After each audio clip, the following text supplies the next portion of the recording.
Dubai, Sharjah, Malaysia, France, Japan समेत कई देशों के 700 से अधिक लोगों से करीब 1500 करोड़ रुपए की ठगी करने के आरोपी रविंद्रनाथ सोनी व उसके साथियों पर सोमवार को 6 और एफआईआर दर्ज हुई है। यह कार्रवाई दुबई में रहने वाले अप्रवासी भारतीय की तहरीर पर हुई है। पुलिस ने केस दर्ज कर मामले की जांच शुरू कर दी है। इससे पहले आरोपी के खिलाफ एफआईआर दर्ज हो चुकी है। उनके मामले में दस्तावेज और वीडियो रिकॉर्ड तलाशे जा रहे हैं। वादियों से सबूत मांगे जा रहे हैं। कोतवाली पुलिस ने 42.29 लाख रुपए की ठगी करने के आरोप में दिल्ली के मालवीय नगर निवासी रविंद्रनाथ सोनी को गिरफ्तार किया था। उसकी गिरफ्तारी से दुबई में ब्लू चिप समेत 12 कंपनियों के निवेश के नाम पर ठगी करने की जानकारी हुई। पुलिस ने 5 और केस दर्ज कर मामले की जांच शुरू की, जिसके परिणाम चौंकाने वाले सामने आए। आरोपी और उसके साथ जुड़े लोगों द्वारा 700 से अधिक निवेशकों से ठगी करने की बात मिली। एसआईटी का गठन हुआ। आरोपी का 6 दिन का रिमांड लिया गया। एसआईटी उसे लेकर देहरादून गई, जहां कंपनियों और उससे जुड़ी चर्चित हस्तियों के संबंध में जानकारी आई। पुलिस कमिश्नर के निर्देश पर सोमवार को 6 और एफआईआर दर्ज की गई है।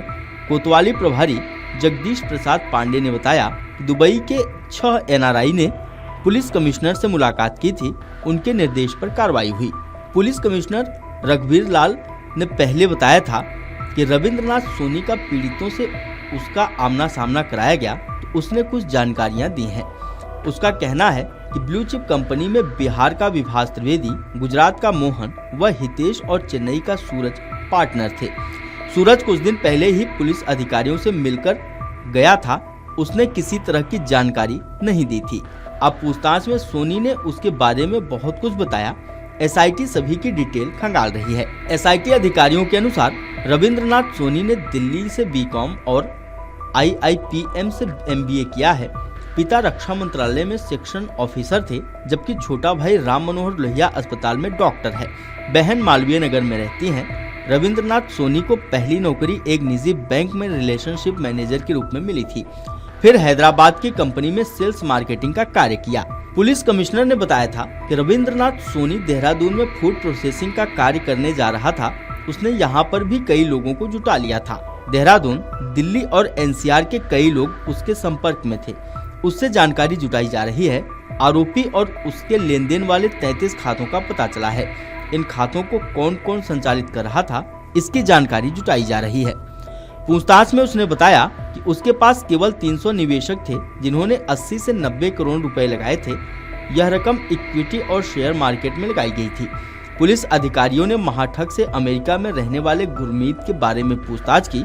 पुलिस को उस महिला के महाठग के बैंक खातों को संचालित करने की जानकारी हुई है। पुलिस ने परिवार की डिटेल हासिल की। महिला मित्र और बेटी के संबंध में सवाल जवाब किए हैं। Video desk अमरउजाला.com।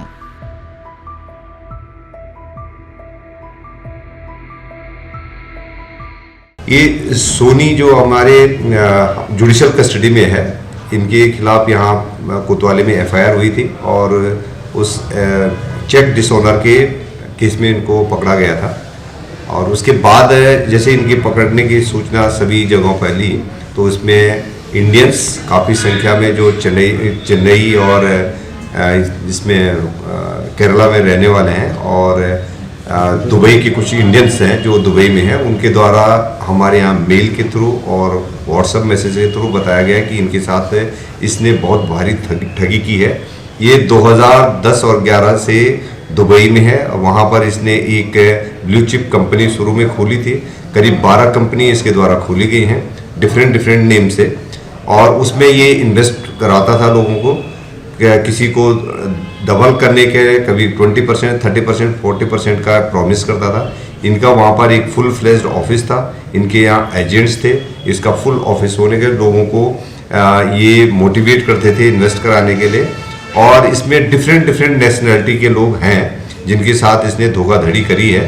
खास करके इसमें ज़्यादातर इंडियन है और कुछ जापानीज, मलेशियन, फ्रेंच, कनेडियन और यूएस के लोग भी हैं, जिनके साथ इसने भारी मात्रा में अपने यहाँ पर इन्वेस्ट कराया है। अभी तक ट्रैक जो हमने किया है, तो उन्हीं लोगों की जो इन्वेस्टमेंट की जो रिसीट्स हमारे पास हैं, करीब 970 करोड़ के आसपास का तो इसने लोगों का पैसा साइफन करा डिफरेंट तरीके से। इसके खाते में पैसा आता था वो इमीडिएट जो है अन्य खातों में और क्रिप्टो में कन्वर्ट कर देता था। अभी इसके इंडिया में इसकी और इसकी वाइफ के करीब हम लोगों को 5 खातों का पता लगा है, जिसमें से हमने करीब 1 करोड़ रुपया को हमने बैंक को उसमें फ्रीज करा दिया है।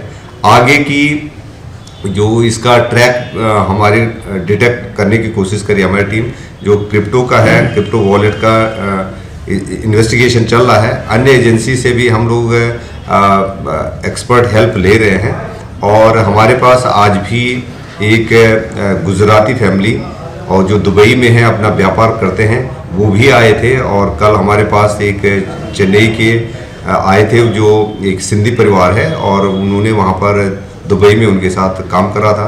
ये भी पता लगा है कि ये लोग जो है जो फिल्म जो सेलिब्रिटी हैं इनके कहने से इन लोग सोचते थे कि ये जेन्युइन कंपनी है, इसलिए उन लोगों ने इसमें इन्वेस्ट करा था। और आज करीब शाम तक जो है केरला से 15-16 लोगों का एक डेलीगेशन मिलने के लिए आ रहा है। उनके पास अलग अलग कंप्लेंट्स हैं, तो उसको भी हम लोग देखेंगे और किसको इसके जो मॉडस ऑपरेंडी है, क्या क्या और इन्फॉर्मेशन हमें मिलती है।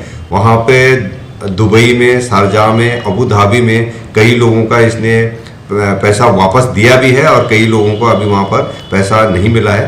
केवल एफआईआर के बारे में हमें पता लगा है कि दुबई में एक इसके अगेंस्ट में केस रजिस्टर्ड हुआ था, जिसमें इसने पेमेंट करने के बाद ये वहाँ से छूट गया था और इमीडिएट फिर ये इंडिया में आ गया था। इसकी पैसा जो इसके पास गया है उसकी राउंड ट्रिपिंग कराने के, लॉन्ड्रिंग करने के कुछ संकेत मिल रहे हैं, और कुछ संकेत ये मिल रहे हैं कि हवाला के थ्रू जो ये पैसा आता जाता था। तो इस पर पुलिस गहराई से जांच पड़ताल कर रही है। हमने कोर्ट में इसके पीसीआर की एक रिक्वेस्ट करी है और संभवतः जो हमें पीसीआर मिल जाएगी, जिससे हमें इसके जो पासवर्ड्स हैं इसके उनकी जानकारी मिल जाएगी, और इसके जो क्रिप्टो करेंसी में जो इसने पैसा ट्रॉन क्रिप्टो में पैसा कन्वर्ट करा है, तो उस पर हमको कुछ ब्रेक थ्रू मिल पाएगा। अगर आप ये वीडियो YouTube पर देख रहे हैं तो हमारे चैनल को सब्सक्राइब कर बेल आइकन दबाएं, और Facebook पर देख रहे हैं तो हमारे पेज को लाइक करें।